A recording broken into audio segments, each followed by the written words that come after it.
Chers amis, Reftov Beshem Hashem, Naase ve Natzliach, et surtout, Chodesh Tov ve Sameach. Nous sommes au Rosh Chodesh du mois de Mar Cheshvan, le 30 du mois de Tishri, mais nous sommes aussi Rosh Chodesh. Donc, jeudi soir, Bezrat Hashem, 31 du mois de octobre. Aussi, nous passerons demain au 1er novembre. Nous avons un chiour pour une askara d'un ami que j'aime particulièrement, lui et son épouse, personnes merveilleuses qui nous ont donné le mérite de pénétrer notre communauté. Alain Gruzenberg. J'ai du mal à le prononcer, mais il me pardonnera, il sait que j'ai un problème avec certaines prononciations. Donc, Alain Chayakar, je suis en dehors de la ville, je fais le cours ce soir pour ta demande, la askara de ta chère et tendre maman, Yehudit Bat Yosef Naoum, Alea Shalom.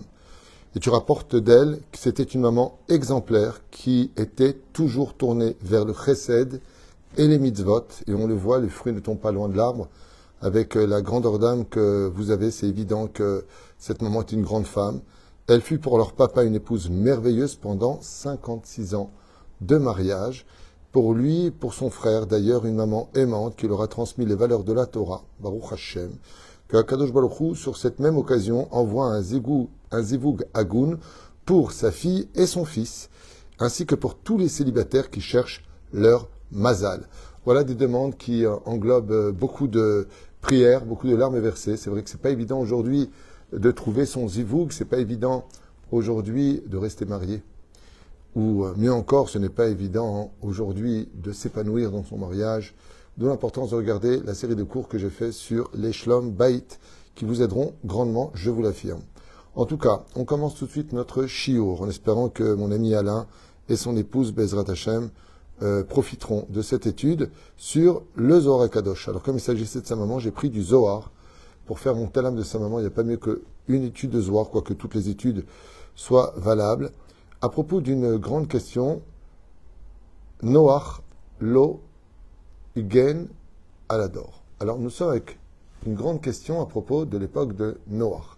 Avant de commencer ce Zohar HaKadosh de Rabbi Yehuda, Rabbi Shimon Bar Yochai, Rabbi Yossi, toute la Chevra Kadisha, j'aimerais rappeler quelque chose de très important pour chacun de nous et pour toutes nos oreilles.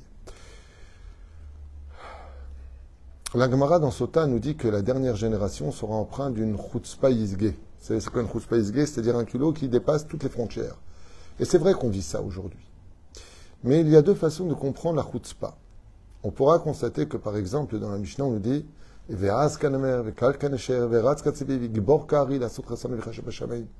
dans cette génération, chers amis, si on n'est pas hautain pour vanter la Torah et les mitzvot, on se fait écraser tout de suite. Si on a honte d'être religieux, si on a honte de la pratique de la Torah et des mitzvot, on se fait automatiquement évincer par tous les autres. Parce que la chutzpah, l'effronterie dans l'impureté est au summum aujourd'hui de son potentiel. Alors il faut aussi. Le son n'est pas fort. Le micro est là. Attendez un instant, je regarde qu'il n'y a pas d'erreur. Normalement, il n'y a pas d'erreur. Juste un instant. Je vais juste regarder.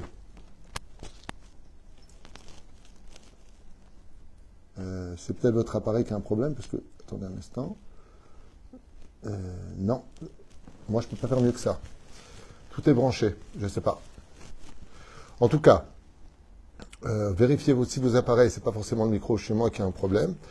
Il y a une chose de sûre, c'est que l'effronterie, eh bien, elle doit être utilisée comme une arme pour servir des fois Hachem. On a vu que, par exemple, ce qu'a fait Moshe, d'aller sortir le peuple d'Israël du pays d'Égypte, alors que les 400 ans promis au Brit Ben Ametarim entre Dieu et Abraham n'est pas encore complet. Il faut avoir de la chutzpah pour se présenter devant Pharaon, de l'humilier devant tous ses ministres. Il faut avoir de la chutzpah, comme Yosef qui sort à peine de prison et qui dit « Je suis un Hébreu qui a été volé du pays des Hébreux ». Il faut être chutzpah pour mettre les tefilines dans un bureau où personne ne les met. Comme m'a dit mon fils, il met les tefilines dans un bureau, mais c'est le seul à les mettre. Et des fois, il se sent un peu gêné, parce que c'est le seul. Ou ces jeunes femmes d'Israël si merveilleuses qui prennent sur elles de porter la jupe et de jeter le pantalon, qui est un interdit formel de la Torah. Tu ne t'habilleras pas comme un homme. Le pantalon est un vêtement d'homme, il n'y a pas de marloquette là-dessus. Et elle prend, et puis après elle va mettre le kissouille parce qu'elle est mariée. Et on lui dit, mais qu'est-ce que t'as? Qu'est-ce qui t'arrive? T'es rentrée dans une secte, sois pas trop religieuse. Marche la tête droite. Quand tu es dans la Torah, t'as le droit d'avoir de l'effronterie. Pas de l'orgueil, mais d'être fier. Quand on vit dans les émettes, faut pas avoir honte d'être fier. Ce qui fait que dans cette génération, oui, on aura besoin d'être effronté. On aura besoin d'être un peu même égoïste pour pouvoir se construire avant de chercher à construire les autres. Ainsi donc, la façon de déterminer le culot en français, ou l'effronterie si vous préférez de façon plus courtoise, eh bien est une arme redoutable pour lutter contre la Torah ou pour sauver la Torah. Donc, pour ceux en tout cas qui croient en la Torah, qui vivent la Torah, qui veulent respecter la Torah et les mitzvot, n'hésitez pas, si cela est nécessaire, d'utiliser l'arme de l'effronterie en appuyant fortement dans la fierté d'être dans la vérité. Parce que ceux qui sont dans la Torah vivent la vérité. Et il faut en être conscient. Quand on tient la vérité, on a le droit d'être un peu effronté. À l'époque de Noach, eh bien, on pourrait reprocher d'une certaine façon à Noach de ne pas avoir été l'homme de l'effronterie, l'homme trop juste, l'homme qui se tient à sa place, l'homme du politiquement correct. Et on lui reprochera justement de ne pas avoir l'effronterie de Moshe Rabbeinu, qui n'hésitera pas à prendre la défense du peuple d'Israël en disant « Oh Hachem, t'as sorti le peuple d'Égypte, si c'est pour le faire mourir dans le désert, parce qu'ils ont fait la faute du veau d'or ou ceci ou cela, alors ça veut dire que Pharaon avait eu raison. Oh, tu parles à Dieu. Tu parles à Dieu. Comment tu oses? Oui, mais il faut sauver les enfants d'Israël. Des fois, il faut être chutzpan. Il faut avoir cette limite qu'on va dépasser, même si toutes les nations du monde nous disent ne fais pas, ne dis pas, ne pense pas, ne touche pas, crève. Des fois, il ne faut pas écouter tout le monde. Pourquoi? Parce qu'il s'agit de ta sauvegarde, de ta sauvegarde. Et donc, des fois, le peuple d'Israël se doit d'être un peu effronté. Parce que des fois, pour aller chercher une vérité, il faut passer par des chemins ambigus, des chemins compliqués. Le rabbi de Lubavitch, Zecher Tzadik Vekadosh Ivracha, nous dit que, contrairement à ce que nous rapporte le Zohar, il n'y a pas de demi-mesure dans la Kedusha. Ou t'es Kadosh ou tu ne l'es pas. Et dans cette génération, et si je vous parle de ça, parce qu'aujourd'hui ça m'a beaucoup travaillé au niveau des pensées, dans cette génération, c'est très difficile d'être un homme parfait. Et les portables, des fois on voit des films, des fois on voit des séries, des fois les gens me racontent, ils voient des trucs, des machins. On ne peut pas tout le temps être parfait. Alors, on a du mal aussi à évoluer, puis on vit des périodes de stress, des périodes difficiles, de tension, il n'y a pas... Financièrement, c'est pas évident. Au niveau du couple, c'est pas évident. Au niveau de l'éducation, c'est pas évident. Rien n'est évident. Et on ne peut pas tenir tout le temps la tête haute. On ne peut pas être tout le temps parfait. Alors des fois, on tombe. Il y a des personnes qui m'écrivent et qui me disent, vous savez, Rav Tutu, j'ai encore fait Zera Levatala. Vous savez, Rav Tutu, j'arrive pas de parler du mal de chacun. J'arrive pas à avoir le bien chez les gens. Est-ce qu'on pourrait leur dire, mais alors, à quoi ça te sert ta kippa et ton kissouille? À quoi ça te sert d'être religieux si tu fais du lachonara? Ça veut dire que si tu fais des mitzvot et que tu perpétues cette avéra, tu nourris ton Yetzerara, tu nourris pas ton Yetzeratov. Et ça a été comme ça depuis le début des temps. C'était comme ça à l'époque de Noach. Parce qu'il n'avait que 7 mitzvot à respecter. Donc, on aurait dû tenir 7 mitzvot qui faisaient la différence entre un homme et un animal. Mais ça n'a pas été respecté. Alors ça a été le déluge.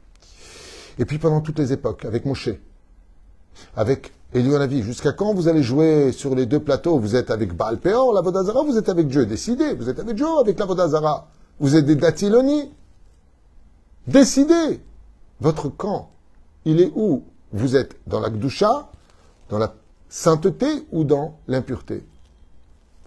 Le rabbi, il dit, dans toutes les générations, on a eu des prophètes, on a eu des rois, on a eu des manigim, on a eu des leaders.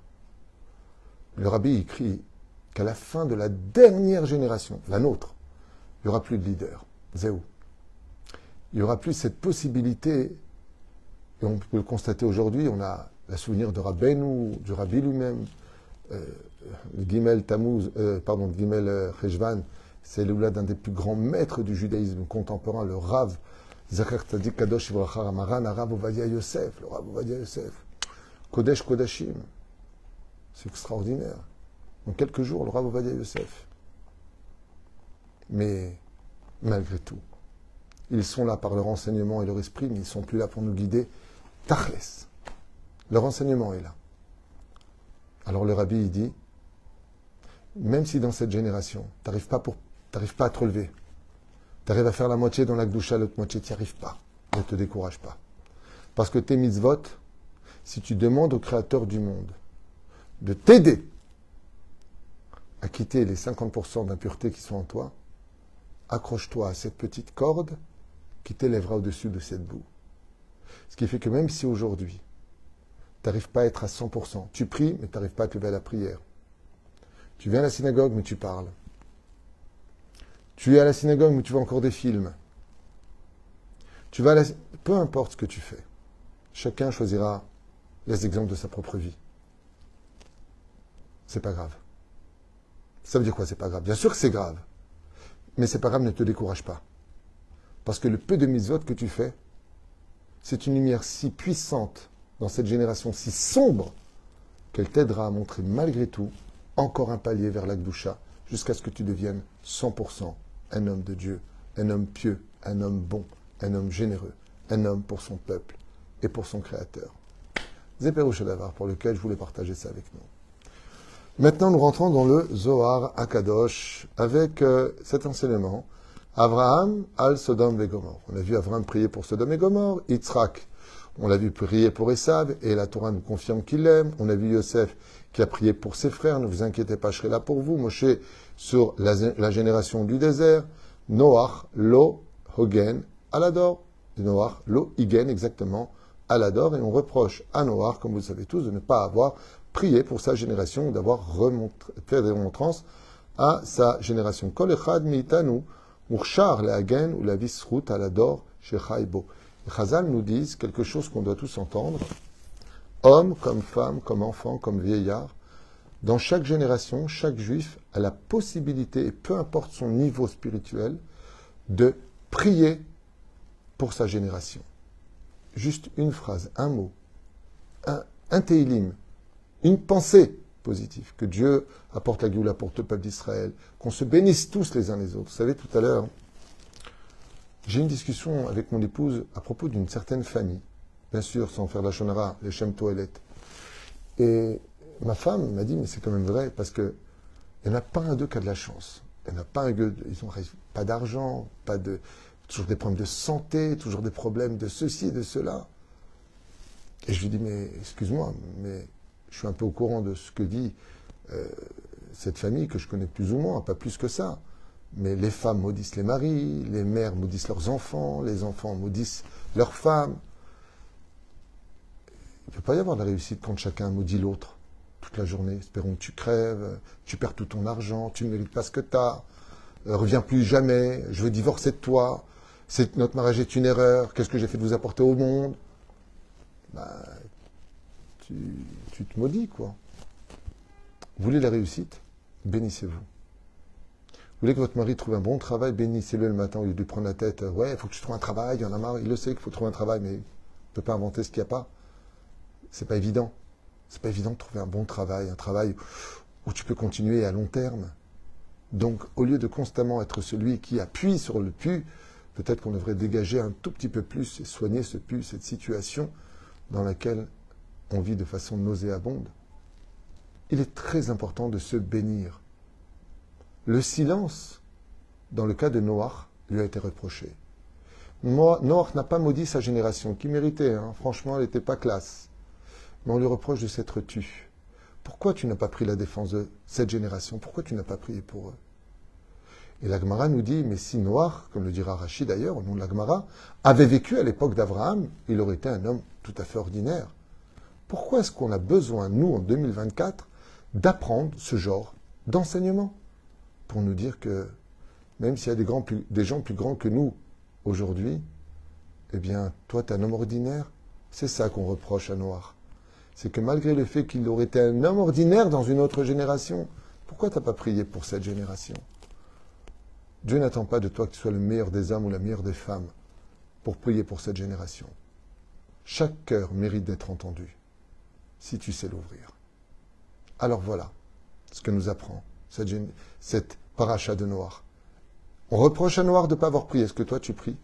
pour nos khayalim, pour nos otages, pour ceux qui ne font pas Shabbat? Est-ce que tu pries pour ceux qui ne mangent toujours pas kasher? Ceux qui sont dans des mariages mixtes, est-ce que tu pries pour eux? Ceux qui n'ont pas encore fait la Aliyah, est-ce que tu pries pour eux? Ceux qui ne font pas encore Shabbat. Au lieu de les critiquer, est-ce que tu pries pour qu'ils fassent Teshuvah? C'est ça le message de la paracha de Noach. Zohar HaKadosh, on commence le shiur. Amar Rabbi Yehuda, a dit Rabbi Yehuda, Afal pi Noach haya tzadik, même si Noach était effectivement un vrai tzadik. Lo haya kedai shakadosh baruch hu yagen ala olam bishvilo. Est-ce qu'il n'aurait pas été suffisant que Dieu protège le monde entier au lieu de le détruire par son mérite à lui tout seul? Bo ur'e tachazé, viens voir. Moshe lotala mashu bischuto. Moshe n'a rien fait tenir par rapport à son mérite personnel. Et la bisrout avot areshonim. Mais qu'est-ce qu'a fait Moshe Rabbeinu pour défendre le peuple de sa génération dans le désert?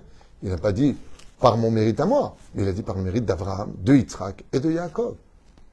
Donc Noach aurait pu dire, même si lui n'était pas suffisant, par le mérite d'Adam Arishon, de Chet et de Mathusalem et Touchelach. Tout simplement trois grandes sadikim qui avaient un rôle de pseudo-avot avant les avot akdoshim, avant nos pères. Aval Noach lo haya lo bemi sheitle bischuto. Mais Noach a estimé qu'il n'avait pas selon qui faire dépendre le mérite, que mon Moshe, comme Moshe l'a fait. Amar Rabbi Yitzhak, a dit Rabbi Yitzhak, ve'im kolze, et avec tout ça, kevan shamarlo akadosh baruch hu, étant donné que Dieu lui a dit, ve'akamoti et beriti itach, je lèverai mon alliance avec toi, ayalo levakesh chachamim alehem.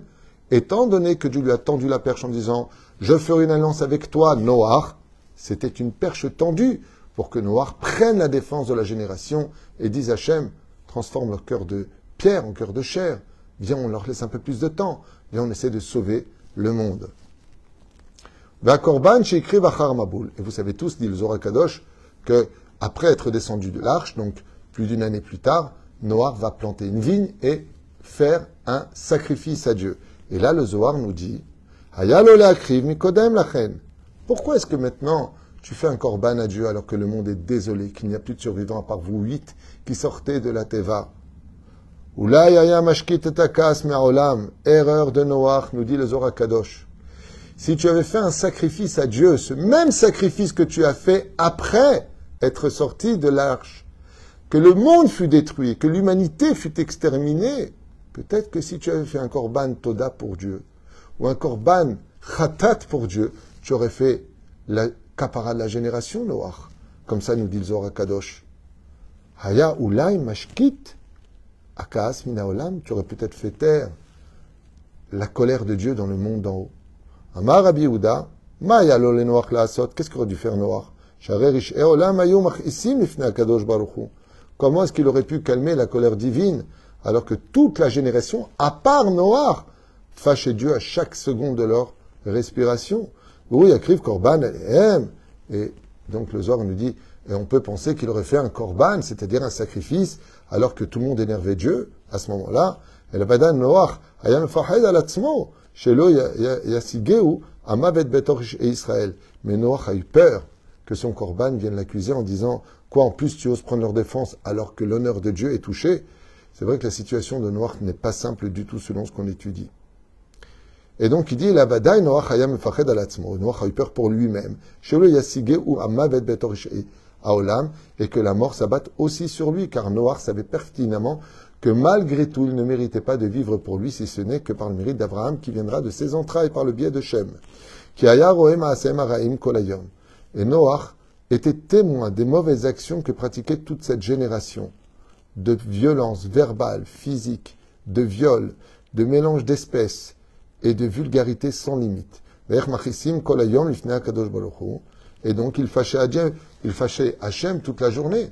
Comment, dans ce cas-là, prendre la défense de cette génération ou de faire un korban? Rabbi Yitzhak Amar, Rabbi Yitzhak dit, plus il y aura de Rechaim dans le monde, ou ne'enash techila. Comme c'est marqué dans Yecheskel, et il dit, pourquoi est-ce que Béhémet Noach n'a-t-il pas prié pour son peuple, sa génération? Pourquoi est-ce qu'il n'a pas fait de sacrifice? Parce qu'il savait une chose, Dieu lui a dit, tu es tzaddik.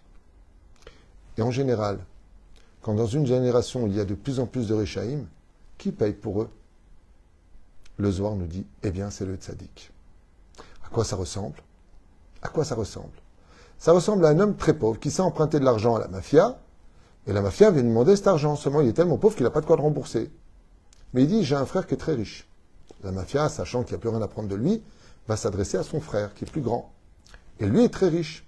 Et ils vont lui demander cet argent. En disant, si tu refuses de payer, on tue ton frère. Ainsi donc, André la Moussia, cet ange qui représenterait la mafia dans l'image, elle aurait pu s'en prendre, alors qu'il ne fait pas la distinction entre le tzaddik et le rachat. C'est un ange démoniaque qui ne fait pas la différence. Lui, quand il passe, il tue tout le monde sur son passage. Mais Noach, il a dit, attends, mais moi, si je suis tzaddik et que eux, c'est des réchaïm, c'est moi qui vais mourir le premier. Mais Dieu lui a dit, je fais une alliance avec toi, je vais te sauver. Mashpa Mikan, que Noach n'aurait pas pu sauver sa propre génération. Extraordinaire de voir combien plus une personne a du mérite et plus il peut sauver sa génération. Le coup d'achat, et Noach, et les Zohar pose la question, il dit dans ce cas-là, s'il était le seul tzaddik, comment se fait-il que Dieu n'a pas pris la vie de Noach au lieu de prendre la vie de tous ses réchaïm? Et là, eh bien, parce qu'il y avait plus important que de prendre la vie de Noach pour sauver cette génération, c'était la naissance de Avraham, Yitzhak et Yaakov qui viendraient des entrailles de Noach.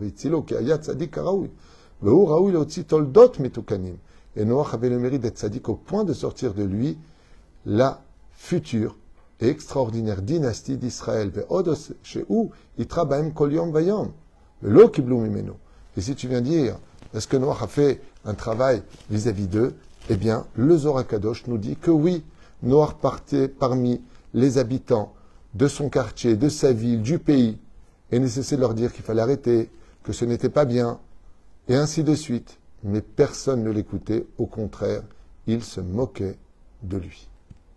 Voilà ce que nous dit le texte. Et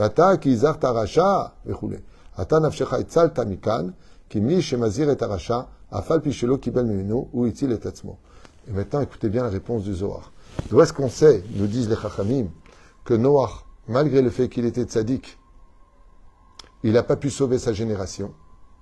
Il dit parce que tout celui qui prévient l'autre en lui disant, regarde, ce que tu fais, c'est assourd, c'est péché. Je te le dis, je me devais de te le dire. Sachant que bien sûr, il va le recevoir, il va l'entendre.